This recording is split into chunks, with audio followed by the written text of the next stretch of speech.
ব্যবসা বাণিজ্য করে এক ভদ্রলোক অনেক টাকা উপার্জন করেছেন। এত ধনী হয়েও ভদ্রলোকের মনটা কঠিন হয়ে যায়নি। জনসাধারণকে আনন্দ দেওয়ার জন্য তিনি মাঝে মাঝে নানা রকম অনুষ্ঠান করতেন। একবার তিনি ঘোষণা করলেন তিনি একটা নতুন ধরনের অনুষ্ঠান করবেন। সেই অনুষ্ঠানে একটা নতুন কিছু দেখানোর প্রতিযোগিতা থাকবে। যে অদ্ভুত আশ্চর্য কিছু করে দেখাতে পারবে তাকে তিনি ভালো পুরস্কারও দেবেন। বলা বাহুল্য, এই ঘোষণার ফলে বহু বিচিত্র পেশার লোক এসে হাজির হলো সেখানে। অনেকেই অনেক রকম মজার খেলা দেখালো। শেষে এলো এক বিখ্যাত ভাঁড়। হাস্যকৌতুকে তার খুব নাম।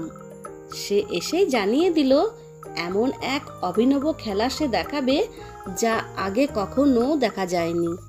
তার এই ঘোষণা শুনে তো দলে দলে লোক এসে ভিড় করতে শুরু করলো। অনেকে দাঁড়িয়ে থাকতেও হলো। ভাঁড় কোনো রকম সহকারী বা সাজ সরঞ্জাম ছাড়াই রঙ্গমঞ্চে এসে দাঁড়ালো। দর্শকরা চরম আগ্রহে চুপ করে তার দিকে তাকিয়ে রইল। হঠাৎ ভাঁড়টি তার জামার ফাঁকে মুখ লুকিয়ে অবিকল বাচ্চা শুয়োরের কান্নার মতো আওয়াজ করতে লাগলো। এমন নিখুঁত সে ডাক যে সব লোক মনে করলো নিশ্চয়ই ভাঁড়টা একটা সত্যিকারের বাচ্চা শুয়োর তার পোশাকের ভেতর লুকিয়ে রেখেছে। সেই ডাকছে, না হলে এরকম নিখুঁত ডাক হয় কি করে? ভাঁড়ের পোশাক আশাক তো আগা পাঁচতলা ঝেড়ে ঝুড়ে দেখা হলো, কিন্তু কোথাও কিছু পাওয়া গেল না। চারিদিকে ধন্য ধন্য রব পড়ে গেল। এক গেঁয়ো দর্শকের মনে খুব হিংসা হলো। সে চেঁচিয়ে বলে উঠল, আমি এর চাইতেও অনেক ভালো বাচ্চা সুরের ডাক ডাকতে পারি। আগামীকালই এই প্রতিযোগিতা হোক, উনিও থাকবেন, আমিও থাকবো। আপনারাই বলবেন কার ডাক বেশি ভালো। সকলেই এই কথায় রাজি হয়ে গেল। পরের দিন আরও বেশি ভিড় হলো। অনেকেই এলো নতুন লোকটার হার দেখতে। প্রতিযোগিতা শুরু হলো। প্রথমে ভাঁড়টি বাচ্চা সুরের ডাক শোনালো। সবাই তো উচ্ছ্বসিতভাবে হাততালি দিতে লাগলো। এবার গেঁয়ো লোকটি এলো খেলা দেখাতে। সেও জামার ফাঁকে মুখ আর হাত ঢুকিয়ে বাচ্চা সুরের ডাক শোনাতে শুরু করলো। এখন হয়েছে কি, গেঁয়ো লোকটি সত্যি সত্যি একটা বাচ্চা শুয়োর তার জামার ভেতরে লুকিয়ে নিয়ে এসেছিল।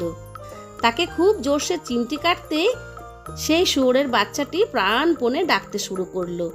কিন্তু এই আসল বাচ্চা শুয়োরের ডাক শুনেও দর্শকরা বলা বলি করতে লাগলো, না হে, এর চাইতে ভাঁড়ের ডাকটাই ছিল বেশি আসলের মতো।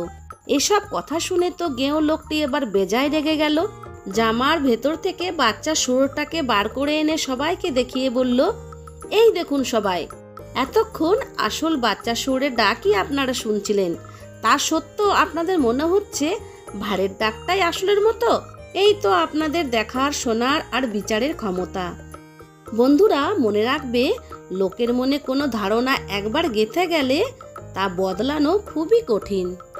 তাই যখনই তোমরা কোনো কথা শুনবে তার আগে সেটা ভালো করে যাচাই করে নেবে যে সেটা সত্যি না মিথ্যা।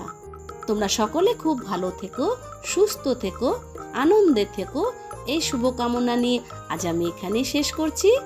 বাই।